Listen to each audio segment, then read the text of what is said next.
నిన్నటి వరకు TTD chairman గా ఉన్నటువంటి గత ముఖ్యమంత్రి బాబాయ్ స్వయాన తిరుపతి తిరుమల లడ్డూలో కల్తీ జరిగిందని చైర్మన్ ఒప్పుకుంటే He's altered with palm oil, some canola oil, some other items, whatever it is that is found in the CBI SIT report that has been mentioned there.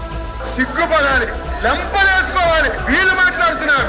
అధ్యక్ష, ఆ రోజు ముఖ్యమంత్రిగా తిరుపతి వెళ్ళి కనీసం డిక్లరేషన్ కూడా ఇవ్వకుండా హిందువుల మనోభావాలను దెబ్బతీసి ఈ రోజు మాట్లాడుతుంటే చాలా బాధ కలుగుతుంది. మీరు కూడా ఖండించాలి. మీ ఒక లేని విషయాన్ని చెప్తే ఆధారాలు చూపించమనాలి. ఈ రోజు హెరిటేజ్ అని చెప్పారు, ఒక ఆధారం చూపించమనండి. లడ్డూకి హెరిటేజ్ కి ఏం సంబంధం ఉందో చెప్పనండి. ఏది లేకుండా ఒక రోజంతా. అధ్యక్ష, ఈ రోజు వాళ్ళ ఉద్దేశం ఏంటి?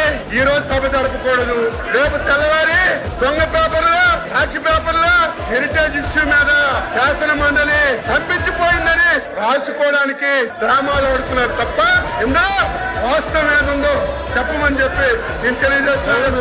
మీరు కూడా మా లైన్లోకి రావాలి, మా లైన్లోకి రావాలి, వాస్తవాలు అడగాలి, ఆధారాలు ఉంటే చూపించబడాలి. ఆ రకంగా మీరు పోడియం దగ్గర తీసుకొచ్చి ఈ విధంగా సభ నడపడం మంచి విధానం కాదు.